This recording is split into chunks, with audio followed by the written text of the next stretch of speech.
Welcome to the Path Podcast, where we will travel the lives of some bold women, from dreams to detours to destiny. She did not choose this path chose her. This is the Path Podcast.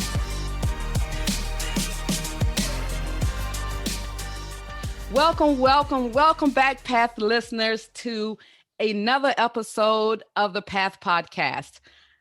You're sitting here with your girl, your sister, Arlene, your motivator, your confidence builder, the one who believes that purpose is bigger than obstacles. Today is no exception. I always tell you, I bring the baddest and the boldest women on the Path Podcast. And today we're going to be inspired. You know how they say, sit back? I'm not going to say sit back. We're going to sit up, because this queen that we have on the show today is so inspiring. And when energy always pulled me to people, I believe. And when I found this queen, I knew I had to have her on my show. I love inspiring and motivating, like I said. And when I saw her, I'm like, she speaks my language. So sit back, sit up, and let's start taking notes, because that's what I'm going to do. And let me tell you what we're going to talk about today. We're going to talk about inspiring you to make a decision. And as I've heard my guests say, transformation takes changing your mindset. We're going to find more about that, what she offers, believing in yourself, and what it means to be relentless, because I know there's a story behind that. And I tell everybody I love telling stories. I love the story, because that's why I named the show The Path, because we all have a path. And I know she has a story behind that, being relentless. And we want to find out how we can work with this queen and how she can help you probably get to that next level. If you're kind of in that status quo life, or you're stuck, if you go to her page, you will see so many inspiring things to get you to that next level. So without further ado, let me welcome in my guest, Emma Lede, the Relentless Boss. Hello, Queen. How are you today? Hey, Queen. I am very well. Thank you so much for having me, Arlene. I am really, really super excited to be here and to speaking to your audience. Thank you so much. I am well. How are you today? I'm well.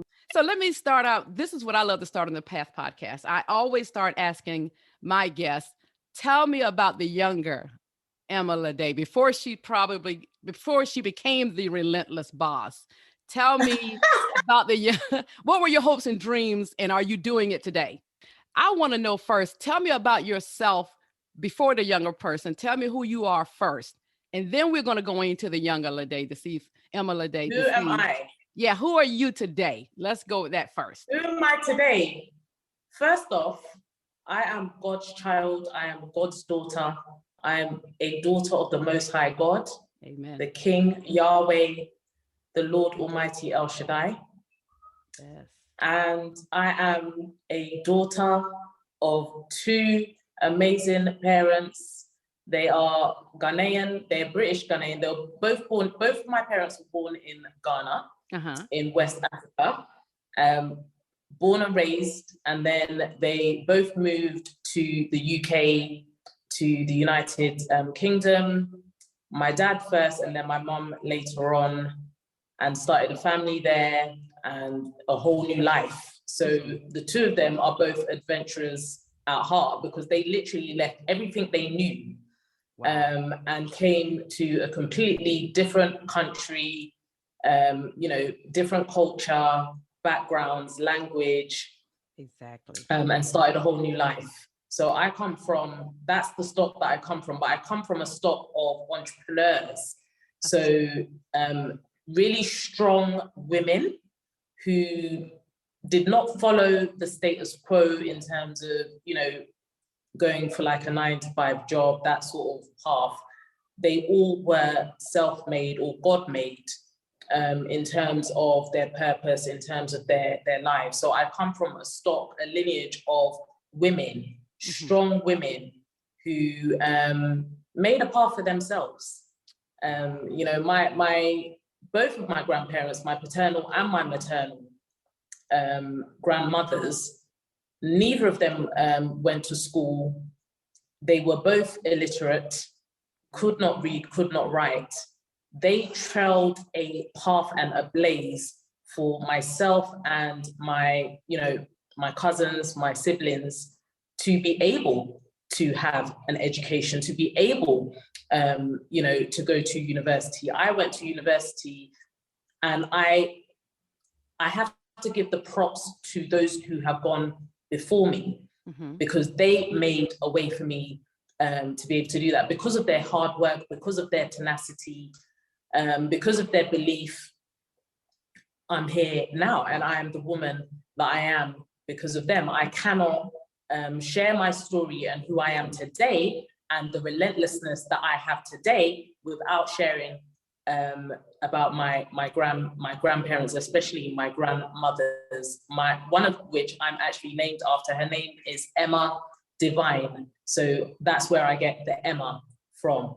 And my name is actually Lady Emma. So Lady is actually my first name, and then the Emma comes, but I just flipped it around because I just liked the Emma Lady part. So yeah, so that is really just a little bit in regards to my background and who I am at my core. I'm God's child first, and then my grandparents and, my parents. I come from this lineage of people who really are, I would say, very industrious, very purposeful, very resourceful, very relentless. And I myself, I'm born and bred in the UK, in London, the capital of the UK, but I'm currently now in Ghana, which is, to me, my first home, even though I wasn't born here. But I've come here. I mean, the first time I came to Ghana, I was 8 years old, and I fallen in love with this place.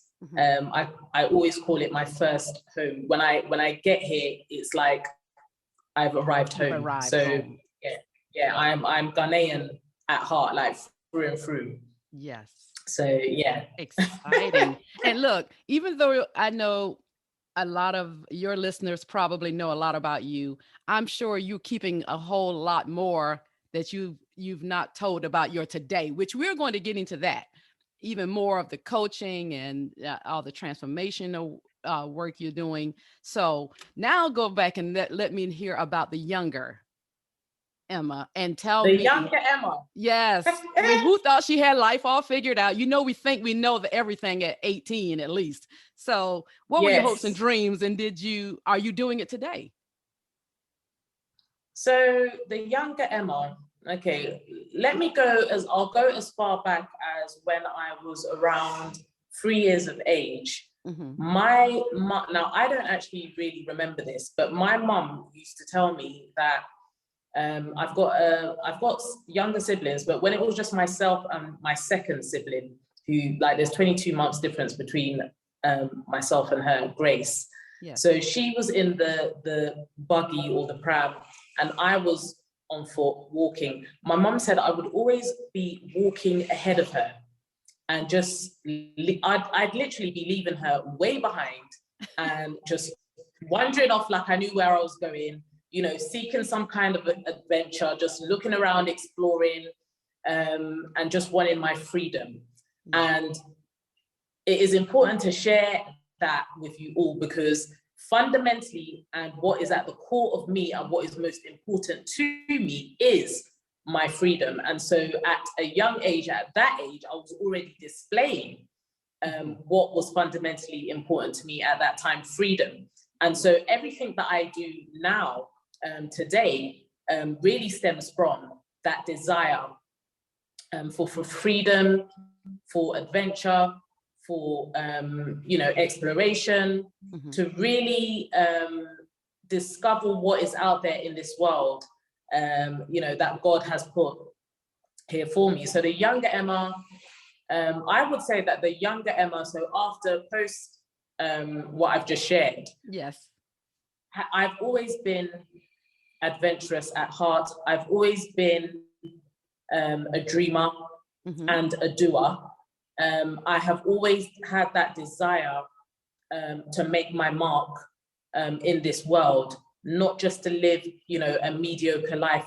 That has never been, at one point, I would say that I definitely kind of like was settling. And it just got to a point where I had to make a decision. I had to make a decision. So the younger Emma thought, yes, she knew it all. And, you know, but I had to learn some tough lessons along the journey, you know, to get in where I am today. And my parents always told me, you know, which I believe for a lot of people get told this all the time: go to school, get an education, and climb the career ladder, and you will be successful. And that the thing is that that's what they were taught, because, as I said, my grandparents, well, my grandmothers were illiterate. They didn't go to school, so they encouraged their children to go to school. And so that was what myself and my siblings were constantly being told: go to school, get an education, climb up the career ladder, and that's when you will be successful. So I followed that path. I followed that path. However, I got to a certain point and I actually realized this is not for me. And so the younger Emma, so I was actually a bit of a rebel. A rebel at heart. I rebelled against everything that my parents told me. And, you know, I ended up just getting into the wrong type of lifestyle, bad company.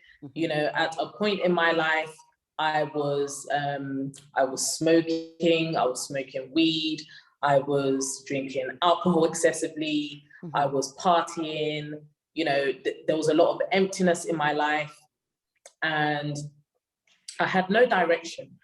No direction in my life in terms of, you know, where I knew that, like I said before, I've always known that there's something specifically that God has for me.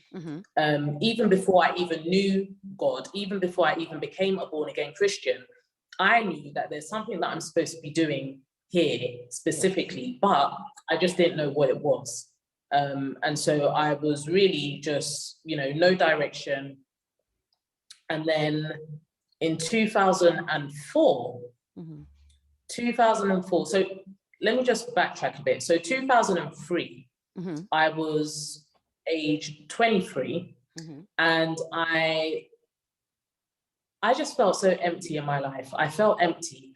At that time, I had literally just started university. So even after the whole being rebellious and going against everything my parents told me, I then actually decided that actually I do need to go and get an education. And so I went back, I went to college, and then I was on my way to university now. And I actually chose a degree in journalism. And so at my first year of uni, I felt really empty, but I was just like, you know what, let's just start and finish this course. Let's complete it. And I remember, you know, I loved partying. I remember New Year's Eve 2003, I was stood in a rave or a party, and I just felt so empty. Usually I would be in the thick of things. Like, I would literally be the life and soul of the party, but I was standing there, and I was just thinking to myself, with all these people around me, and I was just thinking to myself, like, what am I doing here? What am I doing here? And I did not enjoy the night at all. Like, it was just alien to me, even though it was something that I was used to partying all the time. But this particular time, it was just like, I was just like, you know, why are you here? Anyway, moving forward from that. So that was in 2003, New Year's Eve. About 2 months later, I was having a debate with my sister, and we were talking about God. And I was saying to her that I don't believe in God, because if there's a God, why is there so much suffering in the world? You know, why does God allow, you know, little children to die? And, etc. And my sister was like, oh, you know, how can you say that there is a God? And, you know, so we were going back and forth. Mm-hmm. My sister went away. After that conversation, my sister went away. She went on holiday to, I think it was Spain or Portugal. She went for 2 weeks. When she came back, I was saved. You're kidding. Yes. A lot had to happen in those 2 weeks then. And well, we know that's how God works as well. Leading up to that, so from the New Year's Eve in that club, like just thinking to myself, why am I here? Mm-hmm. To the debate or argument with my sister about the existence of God. Mm-hmm. I felt so empty within myself and was questioning, you know, what am I here for? Why am I here? You know, is there really a God? Yes. All these questions. And so during the 2-week period that my sister went on holiday, a friend of mine actually, that I hadn't seen for a long time, she came to visit me and she started sharing how she had become a born-again Christian. Yes. And I was like, I didn't even wait for her to ask me or invite me. I just said, I want to come to your church. Mm-hmm.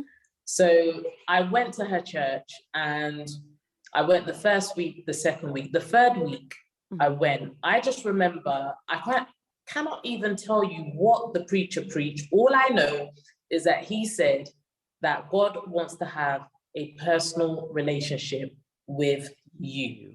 Mm-hmm. And he shared, you know, what Jesus did for me on the cross, died for me on the cross, shed his blood for me so that I can have a relationship with God. And I decided that day that I was going to become a born-again Christian, that I was going to give my life to Christ. Now, I mentioned before I was smoking weed, I was smoking cigarettes, I was drinking alcohol excessively. Now, the desire for smoking weed, that just completely left me. That was, so before 2004 hit, the desire to smoke weed completely left me. I just stopped smoking one day. Prior to that, I tried to stop so many times and it never worked. But just before we hit 2004, I just lost the desire to smoke weed and I stopped smoking it. Wow. It made me very depressed. When I first started smoking it, it was all fun and games. But then later on, it started affecting my mental health. So I just completely stopped. And then on the day that I actually got saved it was on the 4th of the 4th. So the 4th of April, 2004 was the day that I gave my life to Christ. And I was still smoking cigarettes. I went home and I actually got like my ashtray, everything to do with the smoking, the Rizzlers, everything. And I just brought it in front of God and I just said, you know, today I made a decision for you. And I don't know how I'm going to stop smoking because I'm addicted, but I'm putting my trust and my hope in you that you are going to help me to stop smoking. And he did. You know, there was some things that God really just took away from me just like that. And smoking was one of them. And also I had a very potty mouth, really, really bad. Like I used to swear a lot, like every other word. It was so bad. Literally, God took that away instantly. Wow. Instantly. So leading off of that, you know, now coming into a relationship with Christ and now realizing that, yes, God has got a purpose for me. God has got a plan for me. There is something that he wants me to do in this earth. There's people that he wants me to make an impact in their lives. I'm at university now, studying a degree that I'm actually now not even sure if that's the direction that God wants me to go into. But I made sure, you know, that I completed my degree, and then I didn't even end up going into journalism. My first job out of university was as a manager. And that was the beginning of the journey, you know, in the corporate world, that led to, you know, me realizing that, nah, Yeah. this is not for me. But that happens for all of us. I think when we went to college, like I said, I relate to everything you said. Our parents taught us, get an education, go to college, go get an education, and go in corporate America. It used to be always get that pension. It used to be a pension here. And it's like that doesn't exist anymore. But we've all been told the same thing because of our parents and some of them who didn't go to that next grade level and had the education, but that's the dreams they have for their kids, which is wonderful. But just like you said, some things just didn't feel right. And a lot of us are not doing what we went to school for. But I love everything you said and how you change your life. And we know God works that way, but I love how you made it a decision. But you felt like you never truly belonged, even though you were out there already having a ball in life, in which we all did that as well. We've been in college. We understand that life. Some of us are still doing it today. And some people still out there feel like it's not right. They know that. But some people don't know how to make that transition or how to make a decision to move past that. Tell me how did you make that decision once you got out in corporate America, doing different things from what you went to school for, and then finally kind of I have to make a decision. How did you kind of what led up to you making a decision to move into the lady you are today? So what led me into making the decision is I actually realized that this was not the path that I desired for myself. Exactly. And also, I did not believe that this is what God had for me either. Mm-hmm. Like I always say this, I don't believe that God just brings us here to work a 9-to-5 job, pay bills, and die. Yeah. And that's not because I have anything against a 9-to-5 job. Many people are in 9-to-5 jobs that they're supposed to be in, yes, that they love doing, that they're making an impact in, and that's fine. But for myself personally, I knew that this was not the be all and the end all of my journey, of my life, and of my purpose and what I was supposed to be doing here on earth. So I had multiple different jobs. So I went through different companies, different corporate companies. Mm-hmm. The last company that I was in, I was working in financial services, and I was in that role for 6 years. Mm-hmm. And during that time, so in that role, I did a lot of mentorship whilst I was in that role, and I absolutely love mentorship. Mm-hmm. I love coaching. I just believe it's one of my gifts. So I really thrived in that role. Mm-hmm. However, the organization that I worked for was a huge organization. There was a lot of changes going on, and just the culture of the place and the way in which people were promoted and things like that really made me realize that there is really no place for me in this environment. Throughout the whole of my working experience in the corporate world, I realized that in order for me to be able to be accepted or to elevate, I would have to dim my light. Mm-hmm. I would have to not really show or be my true, authentic self at work. Mm-hmm. And that really bothered me to my core. I was made to believe, because in my last role, there was a lot of toxicity going on within the organization as well. So it wasn't just exclusive or limited to myself, but across the board, like many people that I had spoken to, and also just hearing different conversations, you would hear people sharing stuff that really should not be going on in the workplace and really is just toxic. Yes. And if you're in that type of environment day in, day out, that's not good for your health. Yes. That's not good for your mental health. it's not good for like just your general health. Mhm. You know, stress that is ongoing stress that is not being able to be managed, it's going to later on turn into sickness or mental health or, you know, something down the line. So for me, I realized that I went through a lot of opposition Mhm. when I would try or attempt to climb the career ladder.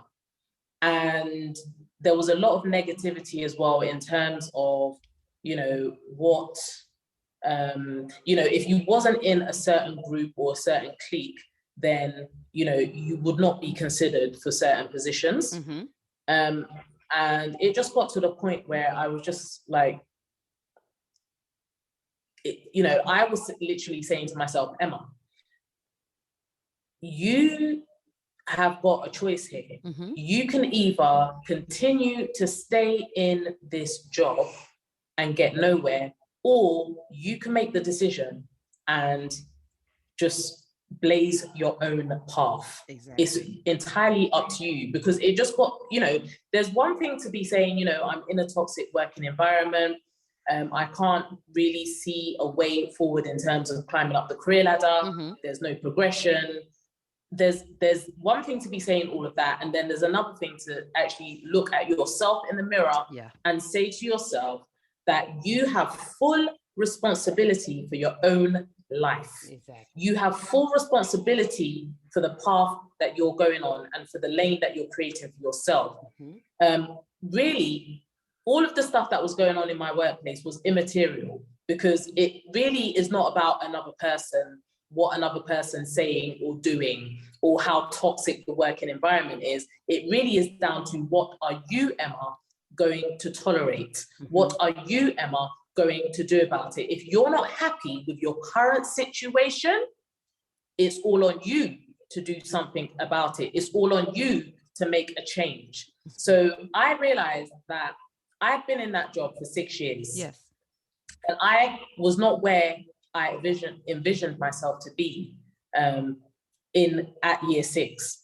And I had gone through so much in that time frame, that I actually really had to take a long, hard look at myself in the Yes. mirror and realize that if you want change, you are the only one that can bring about that change. And so I started with personal development. Mhm. I realized that in order for there to be change in my life, it would have to start with my mindset. Yes. It would have to start with me.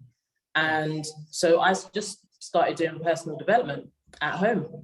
For the Path listeners, I need everybody to hear that, because there are so many of us still, because you're speaking my language, we're out here in corporate America. Like you said, wonderful if people, there's a job out there for everyone, and everyone is not made to probably go into the entrepreneurial world or do anything that's, not with, with some companies.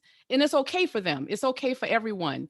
But for you, and even for someone like me who's looking for more, we have to make that decision. But some of the things I wanted to bring about what you said, I heard Lisa Nichols said, and I'm sure you've heard it, I am my own rescue. So you had to be your own rescue. And that's everyone out there. We have to be our own rescue. And if you're not satisfied, like you said, you had to take a hard look in the mirror. You'll pick back up where you said you knew it took changing your mind. And that's hard for a lot of us to do.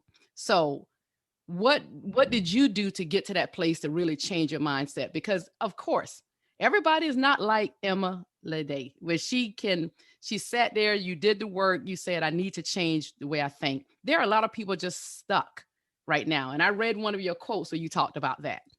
So for that person who's sitting there stuck right now, who does not know how to just change their mind, they got so many things coming at them. Tell us how you did it. What did you do when you were saying you started changing your mind? So really, it's renewal of the mind, and Yes. renewing of the mind is not something that comes about overnight. Exactly. Because when you think about it, there's a lot of thoughts, belief systems, wrong ways of thinking that have been developed over time from childhood. Yes. Some of which have become strongholds in the mind, that need to be removed, that need to be unwound, if you like.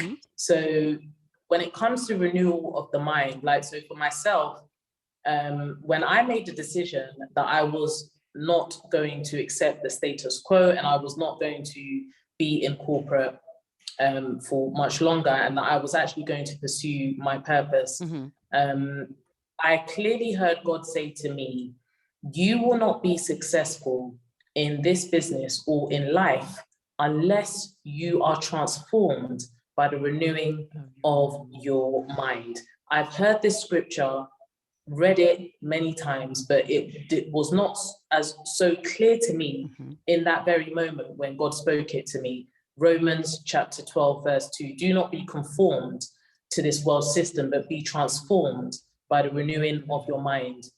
And when he said it to me, I realized in that moment, wow, Emma, you've got a mammoth task.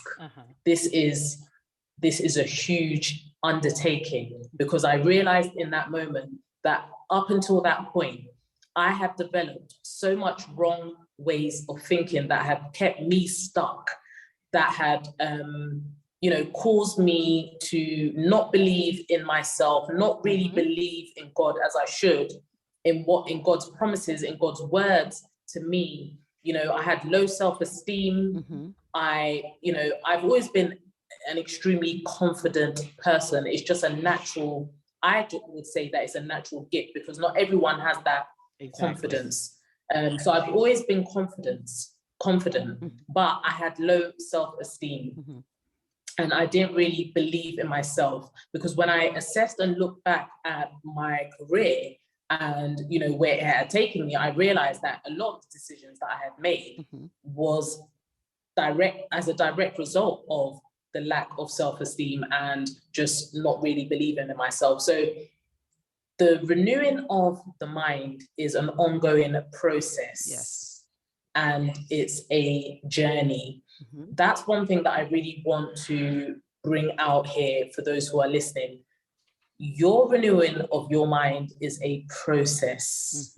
Let me say it again. It is a process. Just like, when you want to start on a journey of, a healthy lifestyle, it's a process. When you have been living a certain way for over a long period of time, it takes time. It takes time to form bad habits, and it also takes time to form good habits. You definitely have to have patience. You have to have resilience. You have to be relentless when it comes to renewing your mind. Some people actually believe that it's not, because it's challenging to change your mindset. Some people actually believe that it's actually impossible to change your mindset. But I'm here to tell you that it is possible to change your mindset. It is possible if it's in the Word of God and it says you are the one that needs to renew your mind. It means that it is something that you can actually do. It is something that you can actually achieve. The first thing you need to do is make a decision, which is what I did. You make your decision that enough is enough. I am sick and tired of being sick and tired. I am ready for change. Make that decision for yourself. Make that decision for those you love, your family, your children, or whoever it is, that you love, that's in your family or your circle.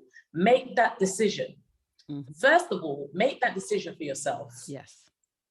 And then, because you cannot do anything or be an impact or, in a positive way or make any difference in anyone else's life if you do not seek to work on yourself first, to do it for yourself first. When you feel good about yourself and the person that you are becoming, and you're renewing your mindset and you're becoming better and better every day, that's when you will have something to give to the next person. You will be able to pour out into the next person. And so I realized that the work needed to start internally with me before I would be able to then impart anything else to the next person. So it literally, I went drastic with the start of my transformation. Yes. I got rid of my TV. Wow. And to this day, I do not own a television because I realized that I was wasting a lot of time watching TV, watching just rubbish, stuff that wasn't bringing any edification to me. It wasn't bringing any substance to my life. It wasn't helping to elevate my mindset. If anything, it was just helping, it was just bringing me back. Yes. It was causing me to be stuck. It was causing me to really not have any elevation in mindset. So I decided to get rid of my television set. And I love movies. Like, I really, really love movies. So, but for a season, like, I would just cut everything off. Yeah. I cut off everything to go into my eye gate and my ear gate. I was very intentional about what was going on in those two areas. Exactly. So the first thing I did, got rid of the television set. Then I started listening to motivational, educational, inspirational audio. Then I started reading. The first book that I actually was recommended to me was Think and Grow Rich by Napoleon Hill. I started reading that book, and that book is just an absolute game changer. If you are someone who wants to change your mindset, you need to read that book. I agree. And I would get I had a dictaphone, and I would speak affirmations into the dictaphone. I'd speak declarations of what God says about me into that dictaphone, because I knew that there was going to be days where I would not even be able to speak the word. So I would need to hear my own voice speaking those declarations and affirmations over me. So I literally would go everywhere with that dictaphone, because I wanted to cut off every negative thought that would pop up into my mind. So if I went to the bathroom, that dictaphone went with me. If I went to the kitchen, the dictaphone went. Wherever I went, the dictaphone went with me. If I went outside, I just have my AirPods. I would be listening. If I was on a train on the tube, in the UK, we have the tube underground. It's an underground train, basically. I'd literally be listening or reading. So I just made sure that my mind, what was going on what was going into my eye gate and what was going into my ear gate was all positive affirmations, declarations that was going to change the wrong or stinking thinking that I had developed over time. Now it was going to change my mindset so that I could see myself the way God sees me and understand and know that God has a plan and purpose for me that is actually greater than myself. But in order for me to accomplish what God has for me, I needed to believe who God says I am and what God says I'm here to do. So those were the practical things that I did, and I continue to do this day. I write affirmations, I journal. I write scriptures down and I just repeat them because it's all in the repetition. Anything that when you want to build your belief system, when you think about, okay, how have you built your belief system to this point? Whatever you've been looking at and whatever you've been listening to, it's gone into your spirit. Or in other words, it's gone into your subconscious mind. Your subconscious mind does not care what you give it. Whatever you give to your subconscious mind, it is going to believe it. So if that's negative, that's what your subconscious mind is going to believe. If it's positive, that's what your subconscious mind is going to believe.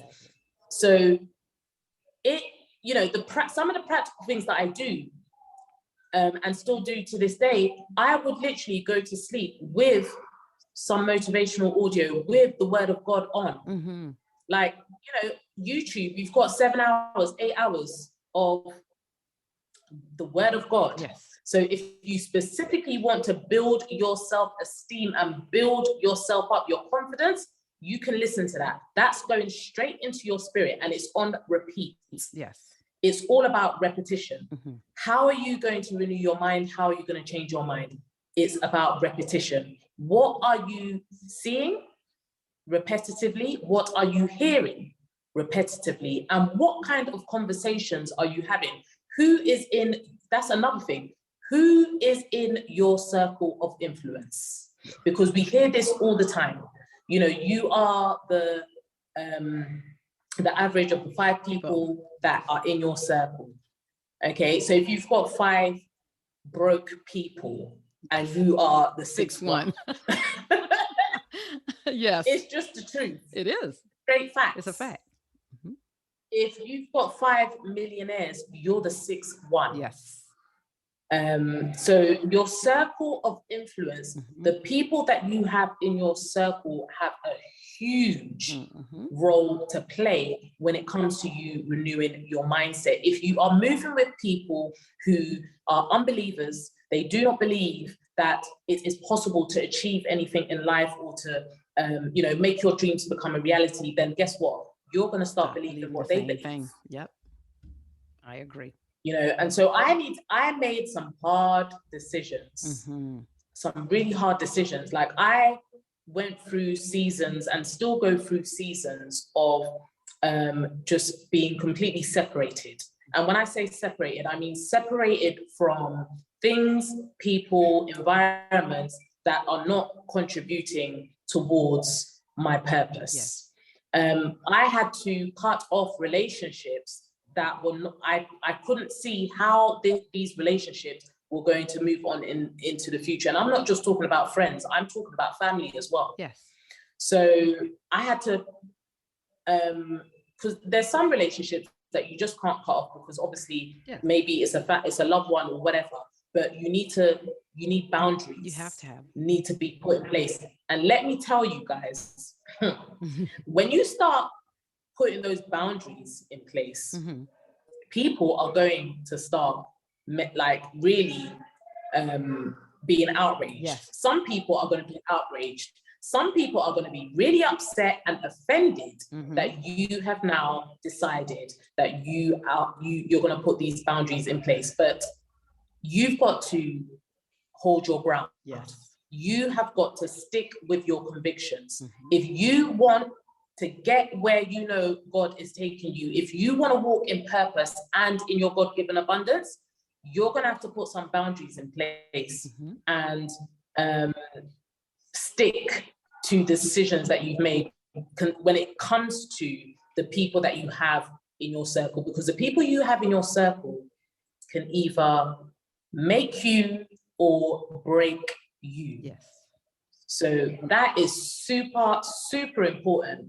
Because they say a lot of times people are forcing their fears on you, what their fears are. I heard Steve Harvey say he showed somebody his vision board at one point, but he stopped doing it after this. And the person asked him, said, "Why do you need that much money?" And he's like, "I didn't say I needed it, but this is what I'm saying for me. Don't put your fears or what you think for me on me." So, people will put even though they love you, and we always have to understand, people can love you, but they still will put their fears on you. So we're not saying be disrespectful to family members that love you. It's just that you have to kind of hold that and protect your dreams from some people. Yes. You have to protect. Yeah, 100%. You have to protect your dreams because your vision and your dream has not been given to those people. So whether it is your loved ones or whoever it may be who's in your family or circle of influence, God did not give your dream, your vision to your family members. And so you're going to have to protect your dream, and in a respectful way. Just don't share your big dreams with small-minded people. And excuse me to say, but sometimes those small-minded people are your family members, your loved ones. And you're going to have to really learn to surround yourself with people who think the way you think, are on either they are where you want to be or they are on their way and they share the same values as you. They are, also having that mindset of believing and having faith to make your dreams become a reality. Share your dreams, your big dreams, with those type of people and not with the small-minded people, because what you don't want is, by sharing, like what Arlene just said about Steve Harvey, said he shared his vision board and then realized very quickly that he's not going to be doing that again, because they will just throw throw water over your fire or your flame. They will just put doubts and, unbelief over what you are believing for. And so you want to surround yourself with people who actually help build your faith, help build that, that fire that you have, and that hunger and desire to do something greater with your life. And when you make it, obviously they'll see the results. Exactly. And the one thing that I have learned is it's not everyone that you're going to be taking with you, whether it's family or friends or whoever. It's not everyone that is going to go on this journey with you. Exactly. It's not everyone. And God showed me that clearly. Not everyone is going to come with you, Emma. Not everyone is going to come with you. You're going to have to realize that there's some people you're just going to have to leave them behind. And, it's okay. It's okay to leave them behind.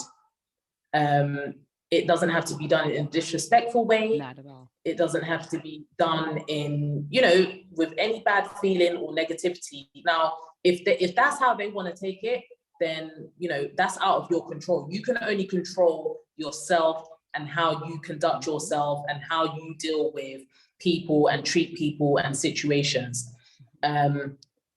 But, for myself, I know, like, where I am heading, the direction I'm going in, nothing and no one is going to stop me from getting to where I need to get to. And that is because I made the decision very early on that I wasn't going to allow anyone or anything, because it had been a case of, Emma, you've allowed a lot of things and a lot of people up until this point to stop you from pursuing your purpose, and that is going to stop now.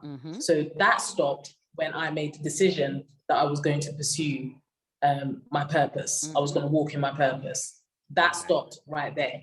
And you just have to make that decision. You have to. You just have to make the decision. And look, I'm going to keep popping in to say what she said. And I know for sake of time, you said you will lose people when you refuse to lose yourself. Be at peace 100%. with losing them and not you. And the thing is that you have got to live with yourself for the rest of your life. Yes. You've got to live with yourself for the rest of your life. And so if you are playing small and you are dimming your light because of other people's opinions, what other people think of you or don't think of you, or what other people are saying and doing, you're just losing yourself. You're just allowing those opinions and those other people to chip away at you bit by bit. And eventually it's just going to come to a point where, like I said, you're going to lose yourself. You're not even going to recognize who is looking back at you in the mirror. You're not even going to know yourself any longer, because you've allowed somebody else's opinions or what they're saying and doing to completely take over your life and your identity. And so you've got to live with yourself. So you've got to actually be happy with the person that you are becoming. And that comes with you actually making a decision that you're not going to allow your light to be dimmed. You are going full throttle. You're going to be yourself, unapologetic. You're going to be who you are, and you're not going to care what anyone else has got to say about who you are. And you're just going to show up as yourself, 100% unapologetic. This is me. This is Emma Lady, the Relentless Boss. And this is who I am. This is what I believe. This is what I stand for. Yes. You either love it or you don't. Exactly. And that's your business. Exactly. But my business is to show up 100% as who I am. And those who are for me are for me. And the rest it don't matter and I don't care. Exactly. Because, yeah. You have to get I'm that only frame of looking mind. For those who are looking, yeah, I'm only looking for those who are looking for me. Yes. So God has got a specific, let's just share a little bit about, when people say, oh, the market is saturated or whatever. But the market is not saturated with you. Mm-hmm. The market is not saturated with you. There's only one Arlene. Yes. There's only one Emma. Exactly. And there's only one of you. Exactly. Whoever is listening to this podcast, there's only one of you. Mm-hmm. Okay, let's talk a little bit about how unique you are. Your fingerprint, there's only one of your fingerprint in the whole entire planet. How many people are on this planet? Yes. Billions, right? Yes. But there's only one of your fingerprint. No one else has that fingerprint. And even if you're a twin, your twin does not have the same fingerprint as you. Yes. So if you want to talk about being unique and like being different, like God has made you unique, specific. There's so many things about you, so many quirks, so many things that God designed specifically about you that no one else has, that make you unique. Yes. So why then would you want to hide what God has designed? You are his masterwork. You are his masterpiece. There's nobody like you. And the fact that you were able to make it against the odds and be living at this time in this season, at such a time as this, should be enough to let you know that God wasn't playing about what God has for you to do. You may be in this earth and you're just here to just touch one life. You don't know what that one life could then go on and do, who that life is going to impact, what difference that life is going to have. It could just be one, but not just one, because you don't know what the ripple effect of the impact that you have in that life. You could be a mom who has kids and your impact is specifically just for your kids. You do not know what those children are going to go on to do. And so it is really important. The key word here to really know is intentionality. Yes. You must be intentional. You must be intentional. When I say intentional, I mean you must do things on purpose. On purpose, yeah. Especially when you do not feel like it. Especially when you do not feel like it, because guess what? Motivation is not a feeling. I said this the other day and I'll say it again. Motivation is not a feeling. Motivation for you to go and lose weight, it's not a feeling. You've got to get up and be intentional about what you put in your mouth on a day-to-day basis. You've got to be intentional about your movement, whether that is going to the gym or whether that's, working out, walking, whatever it is that you choose to do. You've got to be intentional about that. And it's not a feeling. Motivation is your reason why. What is your why? Why do you need to make sure that you walk in purpose? Why do you need to make sure that you are relentless for the things that God has for your life? Why do you have to be intentional for these things? What is your reason? Whatever that reason is, that's what needs to get you up every morning. That's what needs to get you moving. That's what needs to help you to begin to start working on your mindset and be willing to actually go through the process. Because you cannot get to B. You can't skip the steps. You've got to go through your process. Exactly. There is any successful person that you see, they've had to go through a process, and it's a continual process, but you have to be willing to go through that process. And I'm going to share, I listen a lot to people like Les Brown. And I remember what he said something that I just found was just so profound and powerful, and it has stuck with me. It's never left me. And he said that there was a guy who was a prisoner of war, and he was given an option to leave where he was as a prisoner. There was 2 doors presented to him, and he was told that well, we don't actually know what is on the other side of those two doors. Sorry, we do know what's on one side, but we don't know what's on the other side. So on the one side, there was a door leading to a firing squad, which meant that if he went through that door, he would be executed on the spot. The other door, they told him it was the door of the unknown. So they didn't actually know what was on the other side of that door. It could be anything that was on the other side of the door of the unknown. They told this soldier, you have a choice. You can either choose to go through the door of the unknown, or you can choose to go through the door where the executioners are waiting for you. This prisoner of war, or this, he was so afraid of what was on the other side of the door of the unknown that he chose to go through the door where the executioners were waiting to execute him. And this is a metaphor for many of you who are listening to this podcast or watching this live. You are so afraid of the door of the unknown that you're just willing to exist. You're just willing to continue to live in fear, to continue to live below God's standard for your life. His standard for you is abundance. God's standard for you is abundance. This abundance is not just spiritual abundance, although the spiritual abundance is absolutely phenomenal. And that is more than half of the work done when it comes to your spiritual, because when it comes to success, it's 90% spiritual and the remaining is the practical things that you need to do. But God's standard for you is abundance. But some of you are living below God's abundance. Some of you are living below God's purpose for your life because you're so afraid of going through the door of the unknown. The door of the unknown, guess where it leads to? If that prisoner had chosen the door of the unknown, it would have led to his freedom. It would have led to his freedom.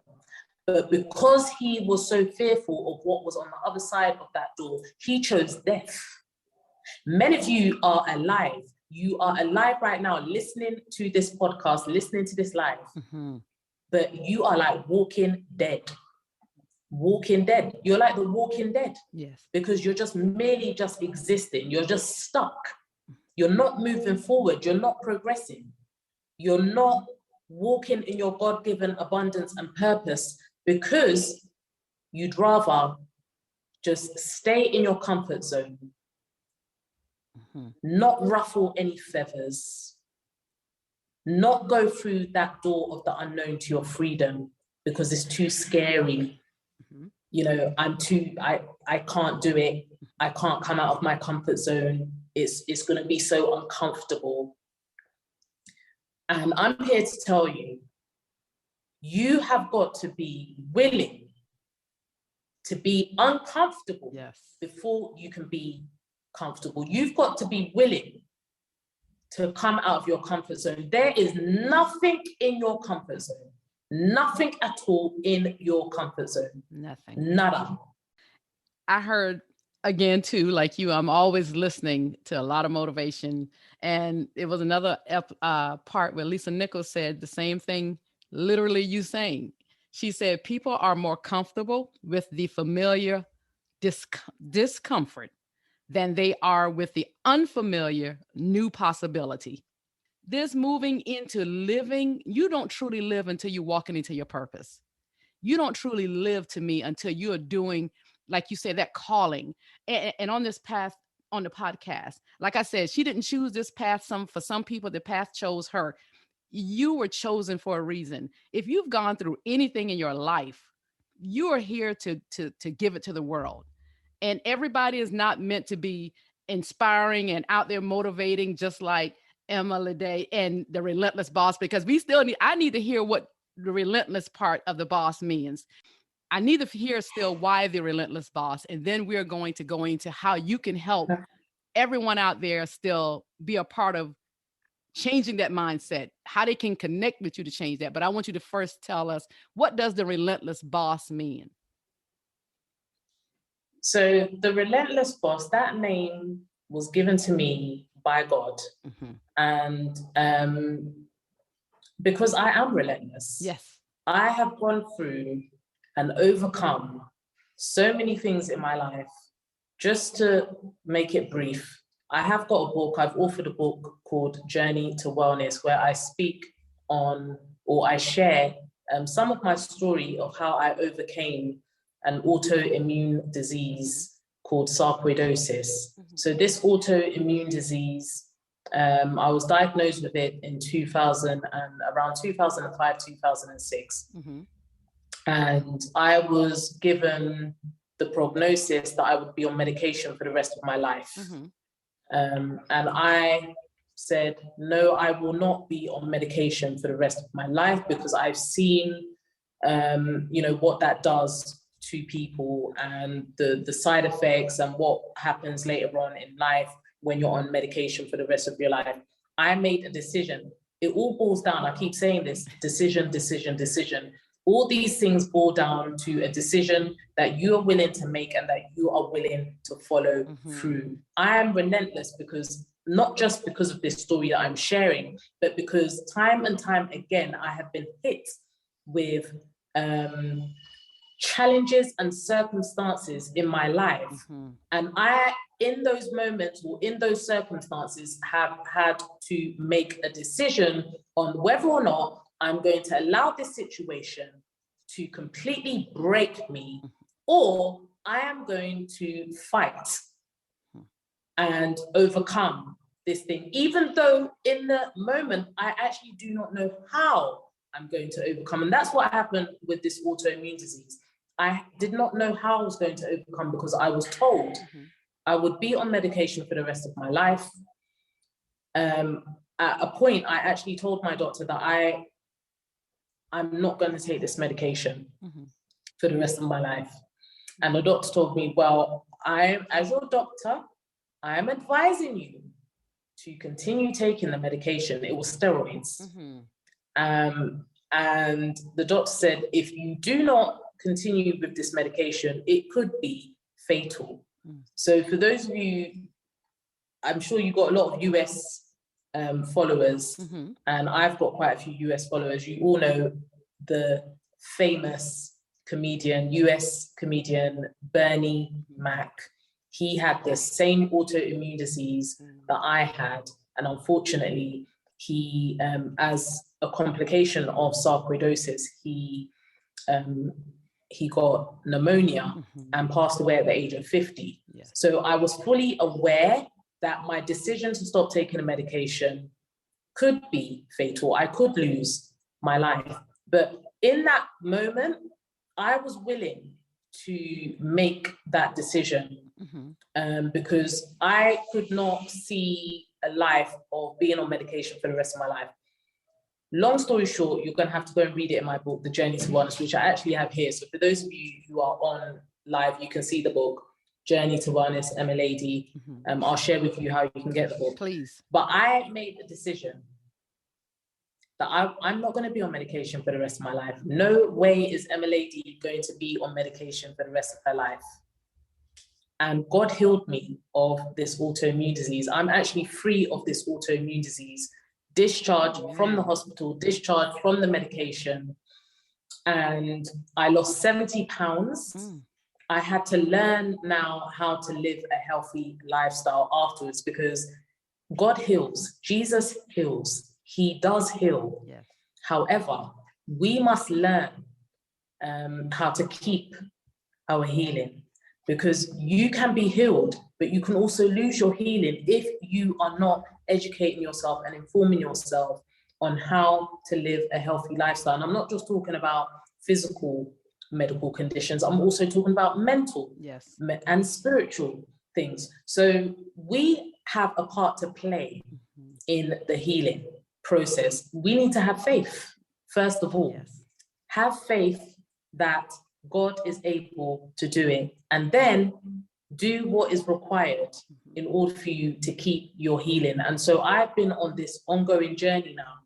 I lost 70 pounds and just watching what I eat, what I put in my body, and also regular movement as well. That's a part of the relentlessness. Yes. Another part of the relentlessness is when I made the decision to pursue my God-given purpose. I was determined that within 6 months, I was going to be able to build my business to a certain level where I could actually say bye to, well, sack my boss and hire myself, which is what I did. And so I became a full-time entrepreneur in 2018, transformational coach. And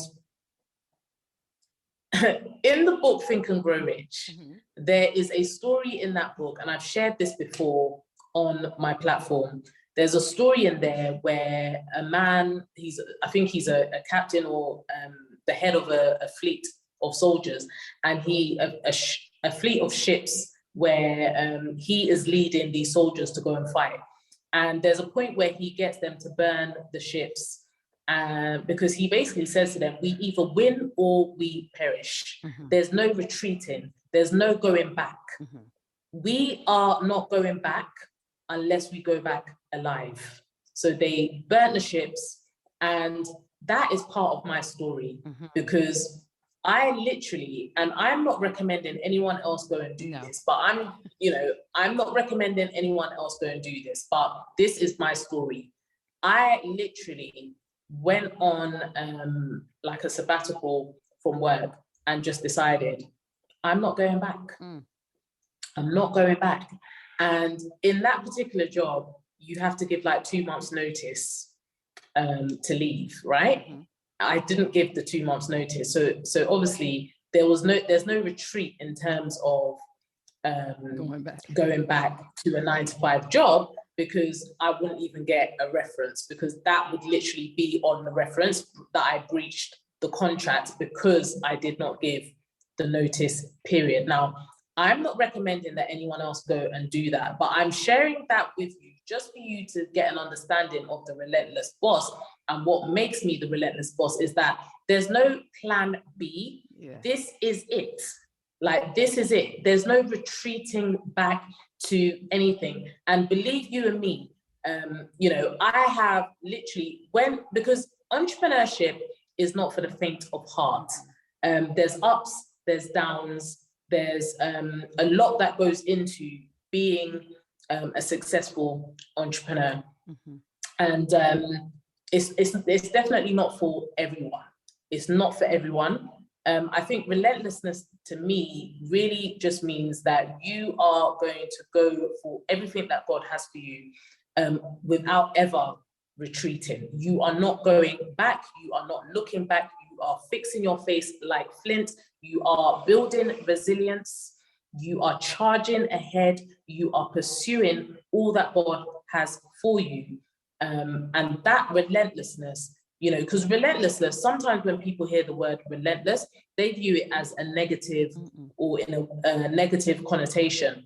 But this relentlessness that I'm talking about is when you are pursuing relentlessly what God has for you. That's when actually the word relentless is a good word, because you're not going to allow any distractions, any obstacles, any circumstances stop you from getting to where God wants you to be or is directing you to be in. So this relentlessness, it has not come about overnight. Exactly. It has come about along the journey. It has been built in along the journey. I know that God has coined or given me that name, the Relentless Boss, because he wants me to also impart what I have learned along my journey to those who I am here to serve, so that they will also become relentless bosses. And that doesn't necessarily mean that they're going to be entrepreneurs, but whatever sphere of life they're in, whichever area they're going to be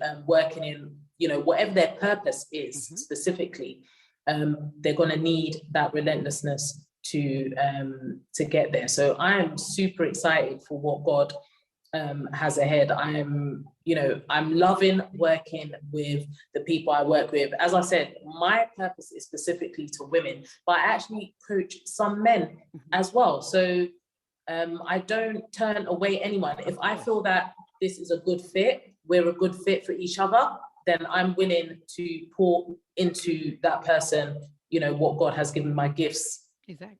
To that person, and they've been seeing results. And so that's where I know that tells me that, yes, this was the right move, and this person is definitely receiving impact and difference from my life so that they can go on and walk in their purpose. It's Journey to Wellness. So we definitely have to get that book and see more of you and what you're doing. And so I would suggest everybody out there to connect with her. This is somebody who will inspire you to no ends. You can tell. And that's what I love about stories and how God moves us in life.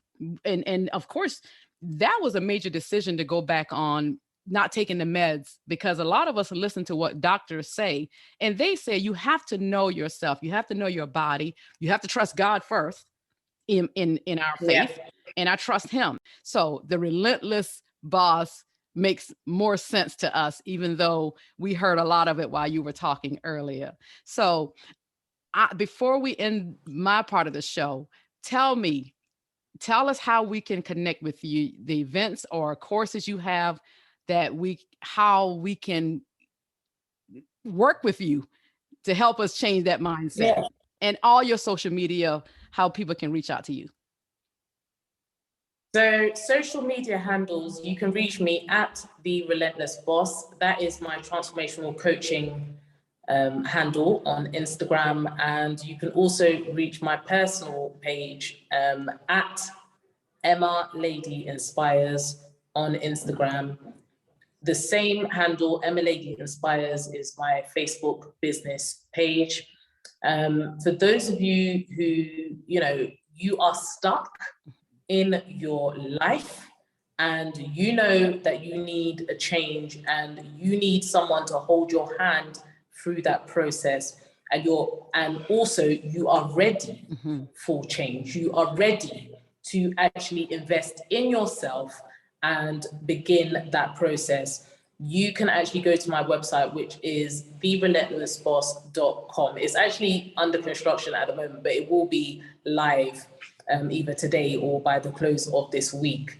And I have got various different packages, transformative coaching packages, where I actually do one-on-one coaching with my clients. And it really is a deep work on your mindset. On my The Relentless Boss Instagram, it actually says, I help you to skyrocket your confidence so that you can create the life you deserve. And really, the confidence part of it is just a byproduct of the work that I am going to do with you to really change and renew your mindset so that you can truly be transformed from the inside out, to pursue your God-given, first of all, to walk in your God-given abundance and to live in your purpose, whatever that is for you. So that's what I do. I absolutely love what I do. It makes me feel alive.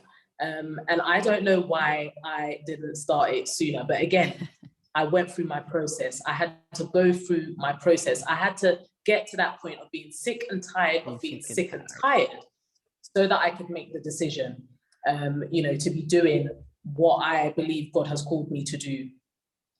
So you can contact me, therelentlessboss.com. You can follow me on my business page, Emma Lady Inspires on Facebook, or Emma Lady Inspires on Instagram. And my business page on Instagram is The Relentless Boss. So you can get my book as well, The Journey to Wellness, from my website, The Relentless Boss. Wonderful. And let me tell you, we will put all of that information you just said on my information, on my page. But to know that you've gone through some things in your life makes a person say, yeah, that's the person I need to work with, because she can really tell me how to get through this challenge that I'm dealing with, because you've dealt with your own. So God knows what he's doing when we have to take some of these journeys that he take us through, and some that we chose ourselves, that he has to put us back on the right path. We take detours all the time, don't we?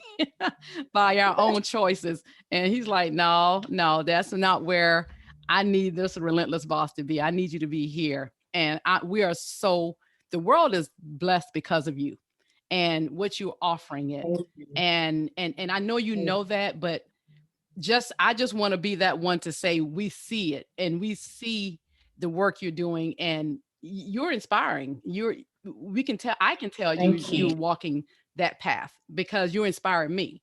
And so, and if you're inspiring me, like you said, you got an audience that God has called to you. So I want to thank you so much for coming on the Path podcast. It's been Thank a blessing. And before I end the show, I have something. I always end the show with what something my guests say, because I don't get these people for no reason, everyone, let me tell you. But is there any last words that you would like to say on my side?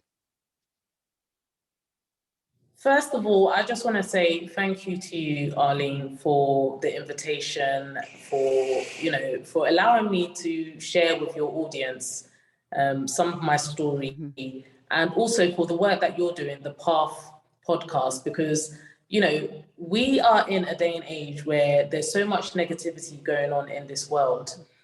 We need to have positive influences and be hearing positive messages to help to inspire people to realize that, mundane things that we have to do from day to day, but ultimately, that abundance that God wants us to have, to experience, it can be a reality for every single one of us. It doesn't just have to be for a set group of people. So thank you so much for what you're doing with the Path podcast, because it's needed, to hear from other women who have gone through challenges, but been able to overcome those obstacles to make their dreams become a reality. So thank you. And the last thing that I would like to say to your audience, and also to my audience, which I say all the time, my audience probably sick of hearing it, but I'm never going to stop saying it. I'm never ever going to stop saying this. It was something so profound to me that I read in the book by James Allen, As a Man Thinketh, that many are eager to change their circumstances, but unwilling to change themselves. I'll repeat it again. Many are eager to change their circumstances, but unwilling to change themselves. I think that statement in itself is a huge statement to let us all know that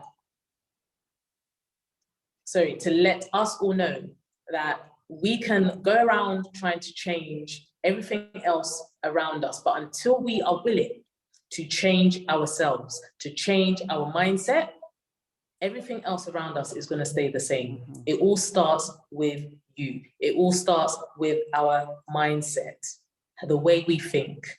That is what ultimately, once that changes, that's when everything else around you will change. And that's what I would love to leave with you all today. Thank you for having me. Thank you. And thank you for saying that. And everyone, let me tell you, I can always end this show when I ask a lot of my guests what they said. She said, and this is, I quote, this is all quote of what Emma Lede said. If you're not happy with your life, guess what? You can change it.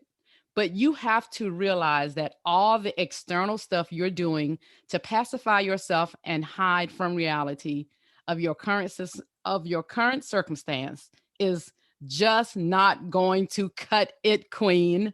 And she had to clap hands in between those words. Until you are willing to change the way you think, nothing in your life is going to change. Your mind must change first. Want to lose weight and improve your health? Change your mindset. Think you deserve a better career? Change your mindset. Want to build a successful business? Change your mindset. Want better quality relationships? Change your mindset. Want more money in your bank account? Change your mindset. Want to fulfill a dream? Change your mindset. Want to be wealthy? Change your mindset. You cannot have $1 million lifestyle with a 2-cent mindset, period. If you're yearning today out there, Path listeners, and everyone out there, if you're yearning to make a change, I can't say it no better than what she's already said. Change your mindset.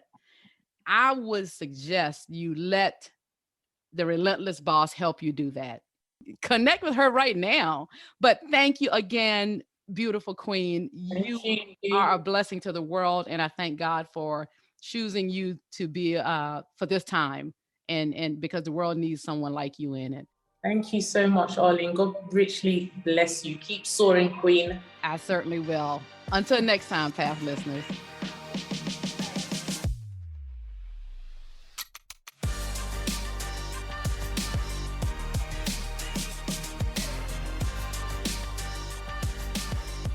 Thank you, everyone, for hanging with us. Don't forget to subscribe and leave a review on Apple Podcasts, Spotify, Google Podcasts, and other platforms, so you can stay up on our bi-weekly, real conversations with these bold women. You can follow the Path Podcast on Facebook at the Path Podcast, and on Instagram and Twitter at the Path_podcast.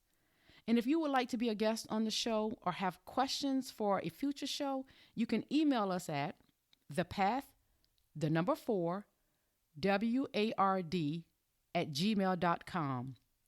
That's thepathforward@gmail.com.